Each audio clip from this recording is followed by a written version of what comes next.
Hi guys, it's Chris Palme live from the KeyBank Center here in Buffalo, New York for the 2023 NLL Finals between the defending champion Colorado Mammoth and the Buffalo Bandits, who are meeting in the finals for the second consecutive year and the third time in franchise history for both teams, 2006 and 2019. I have a special guest with me just before the game one tonight, which is 7 o'clock. He is John Gurtler, the longtime voice of the Buffalo Bandits since 2004. John, thoughts on this matchup tonight between Colorado and Buffalo? Oh, it's going to be a great matchup. You know, Chris, these two teams together, so well tuned on defense and great goaltending, and then their offense is wonderful display. Both Colorado and Buffalo. It's just going to be an exciting game. A lot of volleys back and forth, and I would imagine a few fast transitions. How do the Bandits look health-wise going into the game tonight? Well, as far as we know, Josh Byrne will be out of tonight's game, although it could be a game-time decision. But I saw the transaction report this afternoon saying he was definitely on the injured reserve.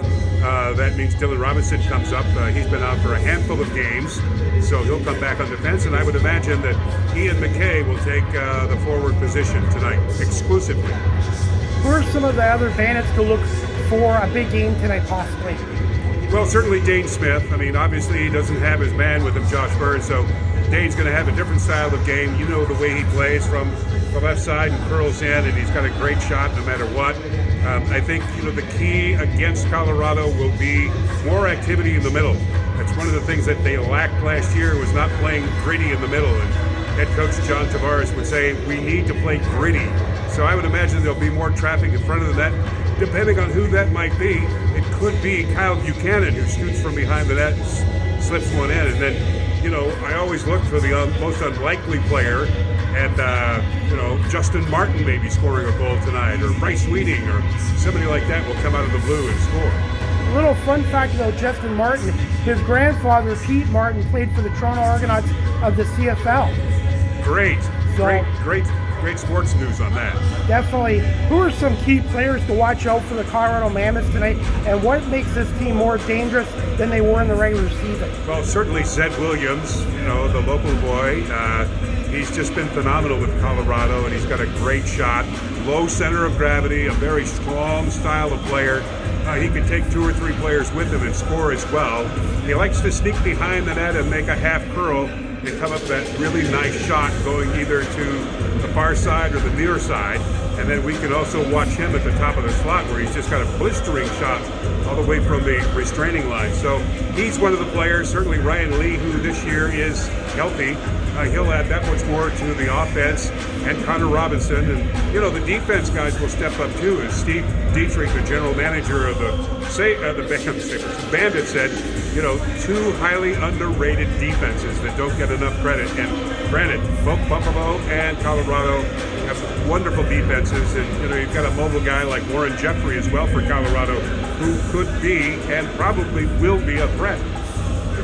In all the time you've covered this team, John, have you seen this team play as well they have in their first 3 games, obviously against Rochester, and then sweeping the Toronto Rocket? Absolutely not, especially with the 2 games against Toronto. I've never seen a club like that, the Buffalo Bandits issue, that could respond the way they did in game number 1, just totally dominating the game. And then 21 and a half hours later, they go up into Hamilton and play against a pretty raucous crowd in Hamilton, and certainly able to post the number of goals that were scored. And there again, we're looking for guys like Chris Cloutier, who'll have to step it up tonight and score even more than he scored that last Saturday night 2 weeks ago in Toronto. And just quick thoughts on the coaching matchup tonight. Well, Pat Coyle, he's got 5 rings as a player and another ring as a coach. John Tavares has 4 rings. He's looking for that first ring as a coach. 2 incredibly talented coaches. John Tavares on the other side, just a mastermind on offense. And Pat Coyle, being the defenseman that he was, specifically for Toronto, he also played for Colorado, which they won that championship in 2006. I mean, a burly type of defenseman that's able to at least transcend to his new players on defense of how to play the gritty style in the National Lacrosse League. Do you feel this will be a 3-game series? Right now, I feel it's going to be a 2-game series, but who knows? That's why they have a best of 3. Absolutely.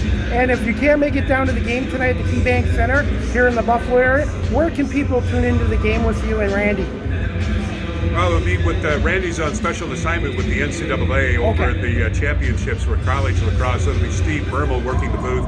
Dave Buchanan will be downstairs on the field lever recording with notes and comments, this, that, and the other thing. So people can catch us on the radio at WGR 550, or if you can't get our signal, you can go to WGR550.com. That's an Odyssey station, and you can pick it up from there. So we begin at 6:30 with the pregame show. The game starts at 7, and we'll have exclusive content throughout, including an interview tonight with the NLL Commissioner, Brett Prude, at halftime.